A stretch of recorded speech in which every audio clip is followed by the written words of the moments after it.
Ladies and gentlemen, welcome back to day 2 of our conference for the Australian Council for International Development. I'd like to begin by acknowledging the Wurundjeri people of the Kulin Nation and pay my respect to their elders, past and present, and pay my respects to any Indigenous people in the audience today.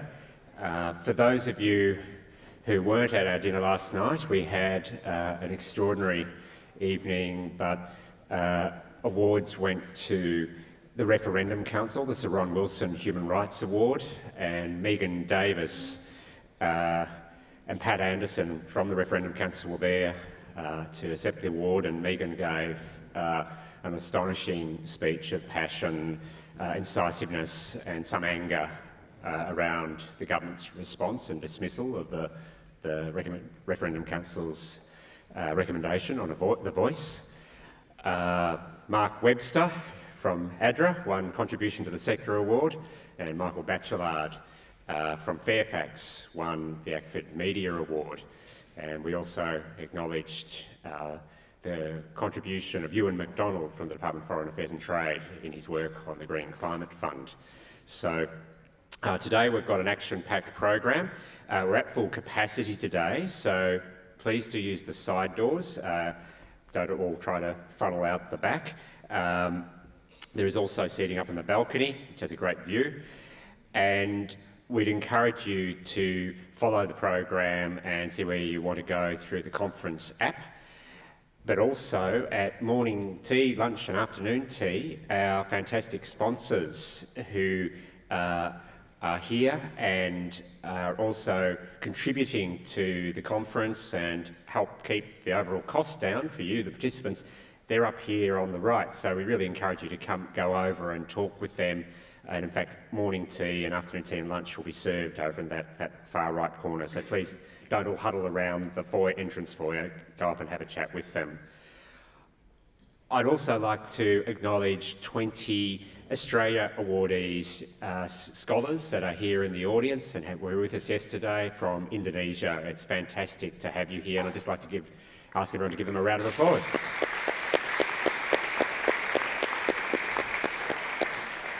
It's an honour to have you here and to have you in our country studying, and we look forward to long relationships with you for many years to come between Australia and Indonesia. It's now my great pleasure to introduce Senator Penny Wong, the Shadow Foreign Affairs spokesperson for the Australian Labor Party. Senator Wong was born in Malaysia and moved to Australia as an 8-year-old with her family and settled in Adelaide. She is a law and arts graduate from the University of Adelaide. She's worked in a union, she's been a ministerial advisor in the New South Wales Labor Government, and she's worked as a lawyer.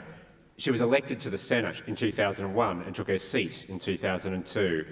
Her portfolios have included climate change and water, where I first encountered her in 2008 and 2009, where her incisiveness around policy thinking was very, very apparent. She's worked with finance and deregulation, as well as positions of Leader of the Government in the Senate and Leader of the Opposition in the Senate. She is the first woman to hold either of these roles. It's my great pleasure to welcome her to the stage today. Welcome, Penny.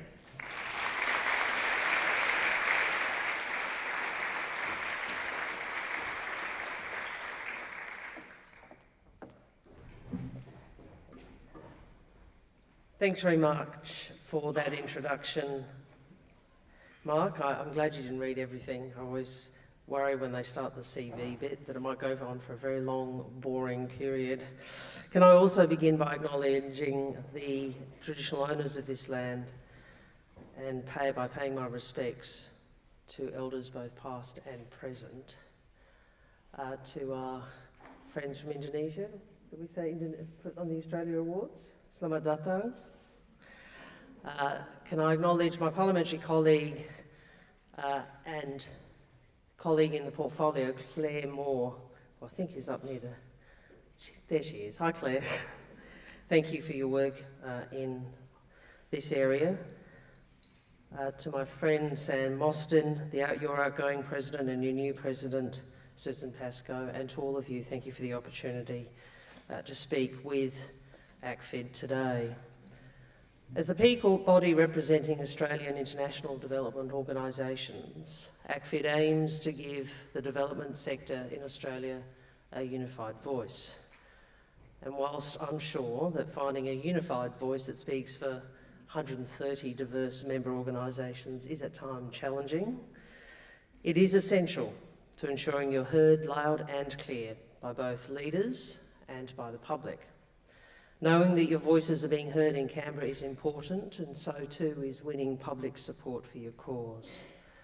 So thank you all for being here today. You're the organisations and the people that work tirelessly, and your efforts make a meaningful contribution to our nation's role in international development. So today I want to begin to outline Labor's approach to international development policy. And we know that the opportunity to govern is precious, and if we have the great privilege of forming government, we don't want to waste a day. That's why Claire and I are working with a group of passionate and internationally minded members of the Labor caucus on policy development, and over the coming months our working group will continue to consider and consult on a future Labor government's approach to Australia's aid and development program. So my first memory of what you might call development assistance was experiential as a recipient. As a small child, I remember lining up for injections at school in Kota Kinabalu in Malaysia, joining long queues with my classmates as part of the WHO response to cholera epidemics. And as a kid growing up in Southeast Asia, close to the highly visible and immediate impacts of poverty, and then later as a minister in a Labor government, I have seen from both sides why development assistance matters. So I've always been proud that we do our part in the world in pursuit of what Gareth Evans described as enlightened self-interest. When I became Shadow Foreign Minister over a year ago, it was in the wake of the emergence of a global humanitarian crisis of an unprecedented scale. Over 65 million people are displaced globally, surpassing the number of people displaced as a result of World War II. This is a crisis which has been driven more by conflict than by lack of resources. So this and other events have led me to spend a fair bit of time thinking about and addressing the uncertain times we are experiencing, a period characterised by widespread disruption. And I've said that the disruption that we currently face is driven by a range of structural factors, ranging from economic and social inequality, the movement of displaced peoples, consequent ethnic tension in neighbouring countries, and global surges in nationalism and populism. This disruption, especially its connection to poverty and inequality, deeply affects international development and humanitarian assistance, and impacts the work that all of you do every day. So despite the success of the Millennium Development Goals in halving the 1990 global poverty rate, as you know, around 10% of the world's population still live in extreme poverty. 766 million people, 385 million of them children, were living on less than $1.90 a day in 2013. And although poverty has been decreasing, inequality has been growing. And this reflects a deep change in the drivers of structural disadvantage. Global poverty can no longer be broken down into questions of wealthy people living in wealthy countries and impoverished people living in low-income countries. One result of this, as you know, is that more recipients of development assistance now live in middle-income countries, which means that the process of identifying cohorts most in need of development assistance is no longer a matter of dividing nations into two categories simply based on their aggregate GDP. We've seen over the last decade or so many countries in our region graduate from low income to middle income status, but cohorts in these nations remain who are in need of development assistance. Our nearest neighbour, Papua New Guinea, is a case in point. Using World Bank metrics, PNG is approaching middle income status thanks largely to the successful development of its natural resources in oil and gas. But a consequence of this rapid growth in national income has been rising inequality within the country, especially in rural areas. So when we should be working closely with Papua New Guinea to direct assistance where it is most urgently required, It finds itself disqualified from some multilateral support by outmoded classifications. Australia must continue to consider how our development program interacts with recipient countries' own funding priorities to address poverty reduction and eradication. And we must look to our own experiences of inequality and work in partnership with our neighbouring countries to ensure growth is shared. And this is what the SDG framework rightly seeks to tackle. Global poverty can not only be addressed as a function of economic growth, and in the current climate, it is now even more apparent that for growth to have wide benefits, it must take into account distribution. Increasing inequality means that aggregate GDP figures mean even less to development indicators in developing countries than they already did. As Martha Nussbaum reminds us in Creating Capabilities, development is a normative concept. It means, or should mean, that things are getting better. So to rank nations in accordance with their GDP per capita suggests that those at the top were doing better by their people, that human lives were doing better. The problems with that way of looking at nations and regions should by now be all too evident. In this current environment, there is an immense need for support for development assistance to come before partisan politics. Global demand for assistance has not subsided, but the global trend to isolationism and nationalism is putting aid under increasing strain in donor nations. The effects of disruption have a compounding impact on communities who are already suffering from the effects of poverty. These effects can be seen in some of the global humanitarian crises we are currently facing. 13.5 million people in need of aid in Syria, in addition to the 5 million who have already fled. The world's worst humanitarian crisis in the Horn of Africa and the Middle East, 23 million people struggling to access food and water as a result of poverty, drought and protracted conflict. And closer to home, and most recently, over 500,000 Rohingya refugees forcibly displaced from their homes in Myanmar since August. And our immediate neighbours already facing pressing challenges. For example, Timor-Leste and Papua New Guinea are two of the 4 countries in the world with the highest levels of child stunting due to malnutrition. In regions where many of these crises are occurring, the Australian government has made major cuts to aid. Nearly 60% of the world's displaced people are being hosted in the Middle East and Africa, yet the current Australian government has cut aid to the Middle East and Africa by 80% since 2013. Now, I don't need to tell this audience of the effects of the major reductions in Australian development assistance that followed the election of the Abbott government in 2013. In 2 years, the Abbott government cut $11 billion, in fact in excess of that, over $11 billion from the development budget. But perhaps even more starkly, if present policy settings are maintained over the next decade, that is by 27-28, our development assistance as a percentage of gross national income will fall to just 0.16%. If current policy settings are maintained, our development assistance as a proportion of GNI will fall to 0.16%. So whilst Mr Abbott is gone, the course his government set us on remains unchanged. It did take some time for us to see the impact of the initial cuts, but in 2016 our development assistance fell by 12.7% in real terms, and we dropped three places in the OECD rankings on development assistance effort to 17th. The 17-18 budget then made further cuts to aid, $300 million over the forward estimates, which is expected to deliver the weakest levels of Australian development assistance in history, spending just 22 cents in every $100 of our national income on foreign aid. The intractable opponents of Australian aid and development would have the Australian people believe that our aid and development budget was allocating $22 out of every $100, not 22 cents. When told the truth about the quantum of Australia's official assistance, Australians of all parties and shades of opinion know that we can and should do better than 22 cents in every $100. So our collective challenge is to tell this truth loudly and to tell it clearly.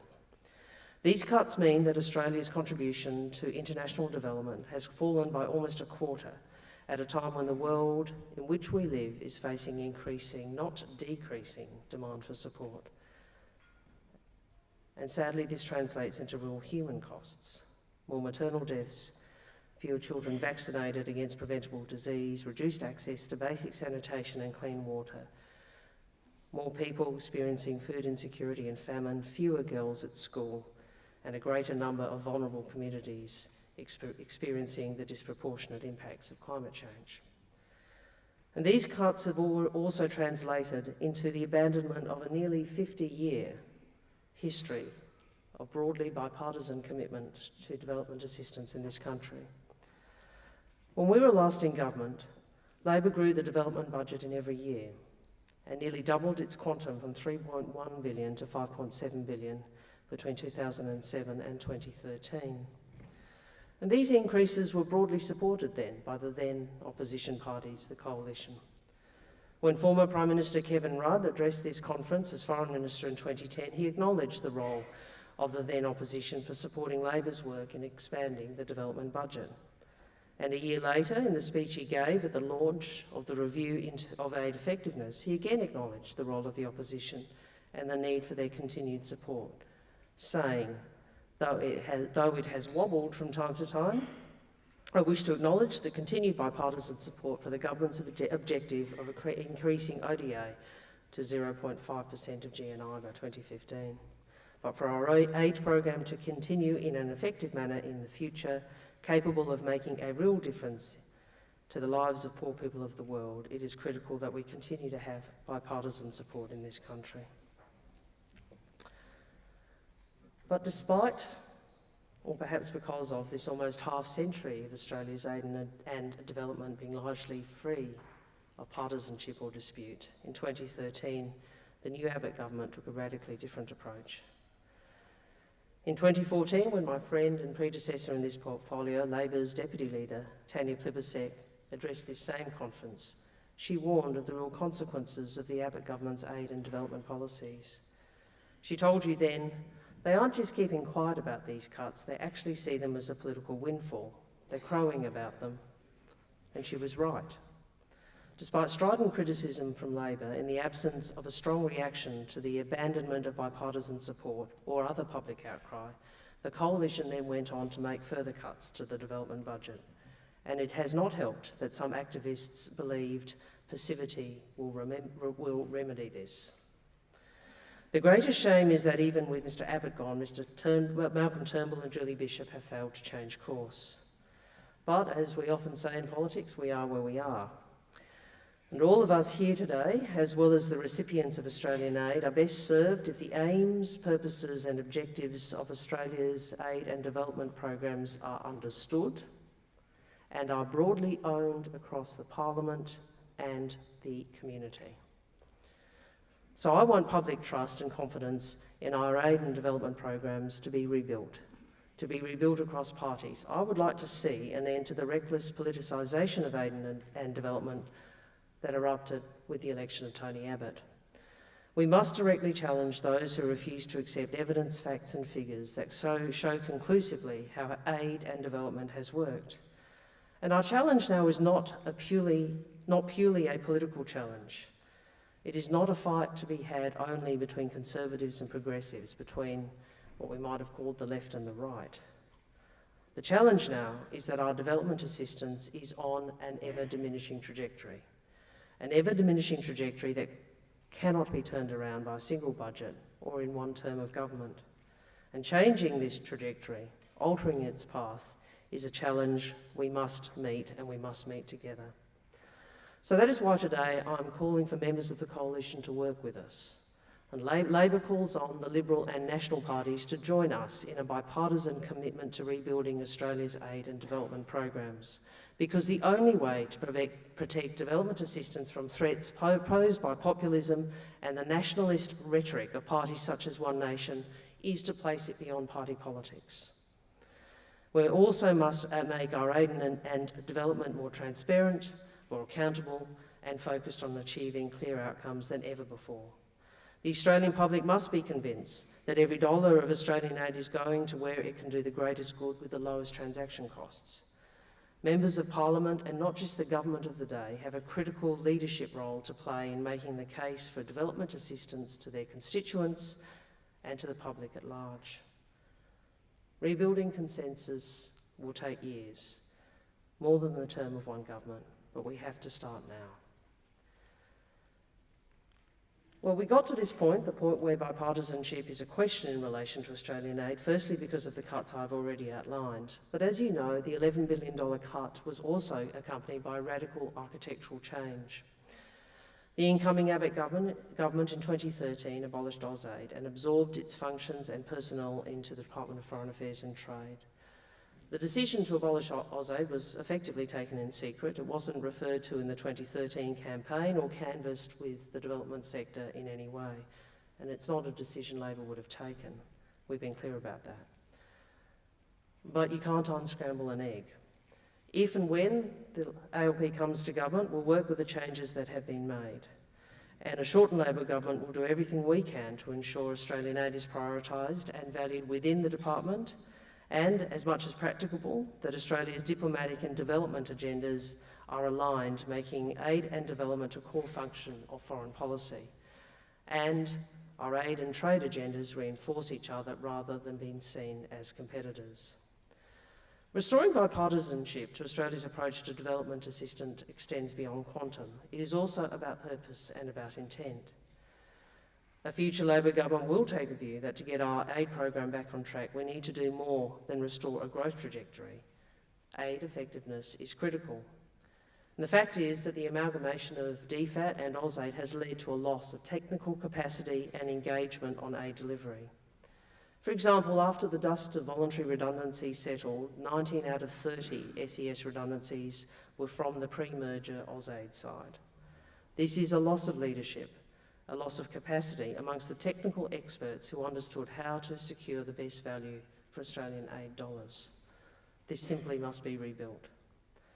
And one of the worst consequences of the amalgamation of AusAID and DFAT has been the understandable need to devote endless management time and resources to internal administration and reorganisation. As a result, I fear that focus on outcomes and lines of responsibility have become blurred. The decision to outsource and privatise key aid and development programs greatly compounded this administrative complexity and confusion. Between 12-13 and 15-16, years when the aid budget fell by $1 billion in real terms, the proportion of aid expense through contracts to large for-profit companies increased from 16% to 20%. In other words, private contractors are getting a growing proportion of a shrinking pie. Last financial year, nearly $250 million of ODA delivered through DFAT was delivered through the top 3 contractors alone. Further to this, we know that NGOs are subject to greater accountability measures and generally have more community buy-in in aid delivery than private sector companies. And certainly this is one of the many points Labor MPs and Senators and Senator Moore discussed with you, those who attended our recent policy roundtables. There is a role for the private sector in delivering and collaborating on development assistance. And Labor sees a balance between public, private and NGO delivery mechanisms as part of a healthy Australian aid program. But we know there are concerns as to the rapid growth and concentration of development assistance delivered through a small number of private contractors. And this raises a few important questions, including under which circumstances the private sector is determined to be the most suitable delivery partner, whether the concentration of ODA being delivered through contractors maximises aid effectiveness, how to ensure that the role of for-profit businesses is consistent with the principles of Australian aid, and whether the current transparency standards are sufficient and represent a level playing field for all delivery partners.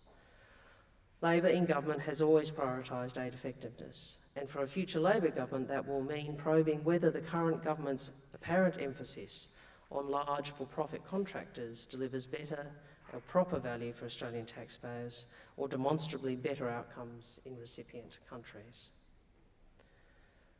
Over the course of the years since I came into this portfolio, I've sought to outline my view of Australia's national interests and Australian values. Australia's development assistance should be firmly located in both. Development assistance should be consistent with our national interests. It should also reflect our values. It should be an intrinsic part of how we see our foreign policy. Australia has a deep interest in ensuring that globalisation, interconnectedness and open trade continues to be constructive and unifying forces. We have a deep interest in ensuring that women and girls in our region have equal access to opportunities alongside their male counterparts, and we welcome the fact that Foreign Minister Bishop has made gender equality a priority of the Australian aid program, and we would gladly build on her work in government. A task for a Labor government will be to ensure that DFAT has the capability and structures to enable the genuine alignment of development assistance with Australia's broader diplomatic agenda. We will also seek to ensure that our development agenda reflects Australia's values, egalitarian principles and the principle of a fair go. The sort of economic growth our development assistance will pursue will be shared growth. A Shorten Labour Government's approach to Australian aid, in keeping with that of past Labor governments, would be both purposive and principles, guided by the following points: making poverty reduction and poverty eradication core objectives of the aid program, ensuring that Australia's national interests are also served by the program primarily through the protection of peace, stability and prosperity in our region, focusing on the areas of development where Australia is best placed to make a meaningful difference, and making an effective contribution through constructive internationalism to the international rules-based order and our ability to influence global and regional affairs. As Foreign Minister, I would seek to restore transparency, accountability and an emphasis on aid effectiveness to the program, because Australian aid is something of which all Australians can be proud. I would also seek to align our development program with our diplomatic agenda in a way that reflects Australian interests and Australian values. But of course, the greatest challenge will be restoring a growth trajectory to our development budget, and in meeting that challenge, Labor will need your help. We need you to remind people from all sides of politics and the community why Australian development assistance matters so much to both those who benefit as those who give. And as we grapple with a world confronting unprecedented disruption, let us work together to ensure Australia can again have an aid and development program that is as generous and open-hearted as are the Australian people. Thank you very much.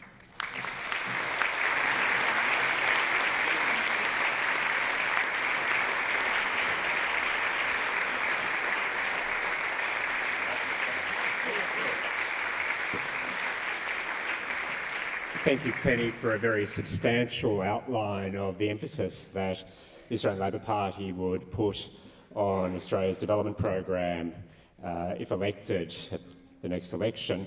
Penny's got time for one, possibly two questions before she has to go to a press conference. So first in, best served. Is there any questions from the floor? Can I thank the interpreter? I hope I wasn't too fast. I tried to slow down. It's always good to have them here. They remind you to slow down. That was all right? Good. We didn't have a chance to caucus before, so. Many thanks, Senator. It's Marie Nutt from Results Australia. We were involved with the great discussions last week with a number of your colleagues around the ALP policy development. One of the questions came up around the Sustainable Development Goals, and I was just interested to know what your thoughts were on a whole-of-government approach to the SDGs should Labor get into power. Well, certainly this is something Claire Moore has been very focused on, and I do see merit as a former finance minister, which is a kind of odd thing to say in this conference, isn't it? But as a former finance minister, I do see merit in having very clear objectives against which you measure your programs, and we sought to do that in government, and I see benefit in having the SDGs utilised within government as in terms of measuring or assessing the effectiveness of various programs. How that would be rolled out or the extent to which different portfolios could do that is obviously something you'd need to consider in government, but certainly I think it's work that Claire's particularly focused on, and I'm very pleased she's doing so. Yeah, you can keep going. A couple more. As long as you're nice. I know, I'm only joking. It was a joke.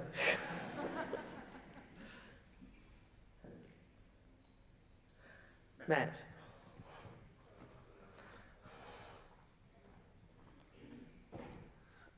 Hi Penny, Matt Tingler, Save the Children. I know the opposition's been doing a lot of thinking about Myanmar and the Rohingya crisis at the moment, and we've heard a lot in the last couple of days. I've been myself, a number of colleagues have been to Cox's Bazar in Bangladesh and seen firsthand the conditions on the ground.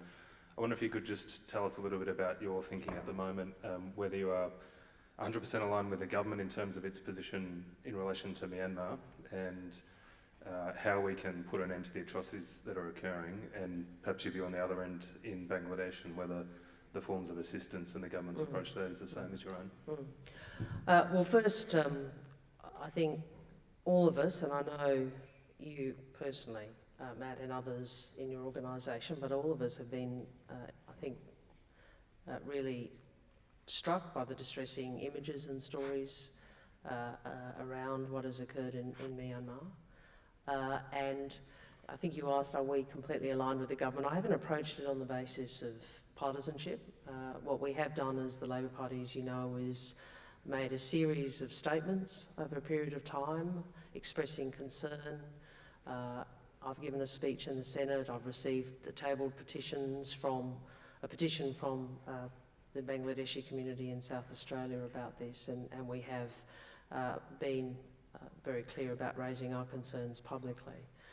We do think that more can be done, and I outlined some of those steps in the statement to the Senate, including increasing assistance, as you said, Cox's Bazar and the area that is obviously effectively inundated in terms of infrastructure capacity, is in dire need of further assistance. And I think since I gave that speech, the Minister has announced further humanitarian assistance. We also need to engage. We need to engage, and we obviously have had a history of engagement with Myanmar, and one of the sadnesses of this, I think, is that many Australians have watched with hope Myanmar's transition to democracy or their democracy project, and I think this has been even more distressing for many Australians because our hopes were very different. Our hopes were much higher. We need to engage not only on the Kofi Annan Commission and continuing to have keeping the pressure on for those recommendations to be observed, but I think we also need to ensure that we bring our considerable links to bear, both formally and informally, on not only the civil government but also on the Myanmar military. It is, I understand also Bangladesh has sought bilaterally to engage, and I think we should give multilaterally as much support for that process as is possible. Final question?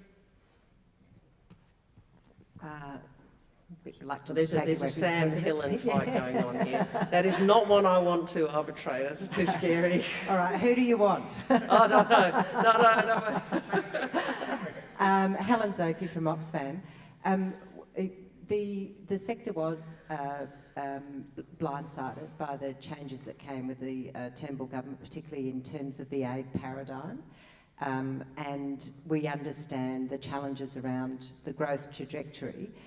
You've alluded a bit to the kind of consultation process you're going through. It's great to have a clear sense of how you'll deal with the machinery of government stuff, that you're not going to unscramble the egg.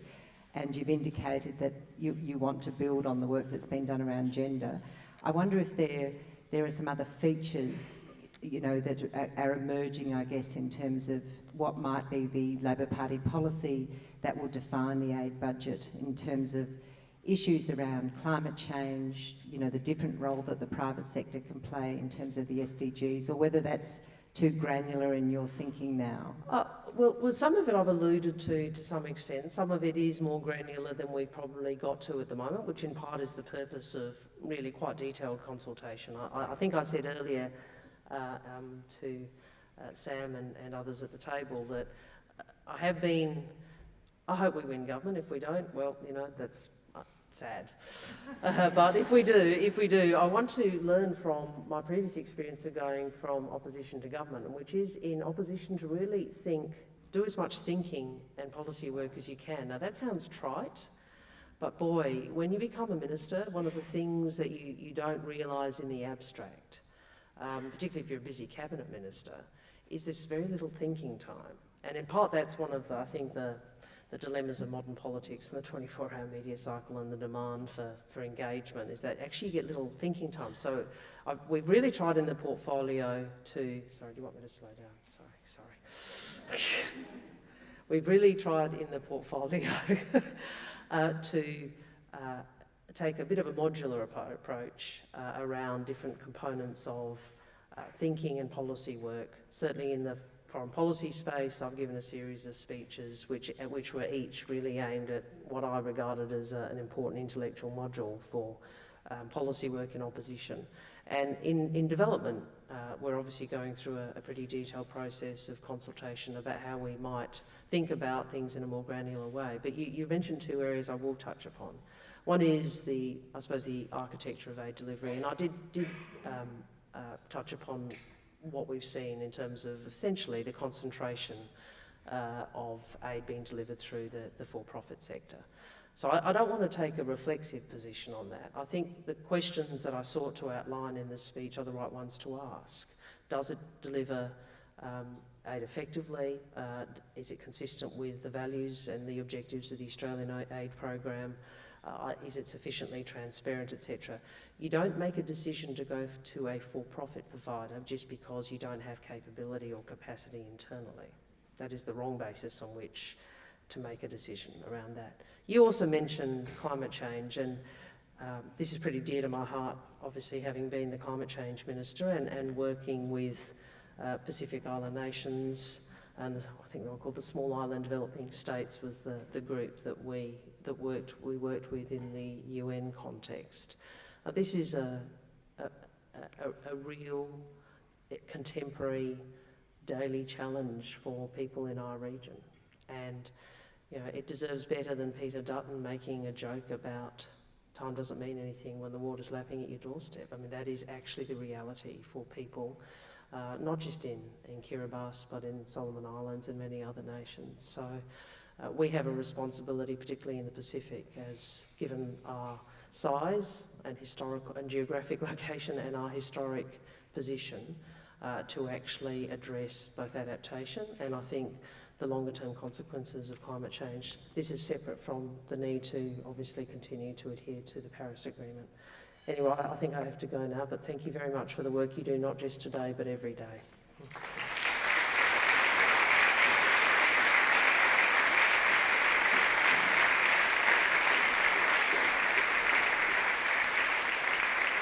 Thank you, Penny. And I think your message about bipartisanship has been heard, and I think you're aware that about 30 of your colleagues in the House and the Senate have now been out to developing countries through a Save the Children program to visit NGO programs, and I think that work will continue to spread the word into the Parliament but then back out into the community. So thank you very much again today.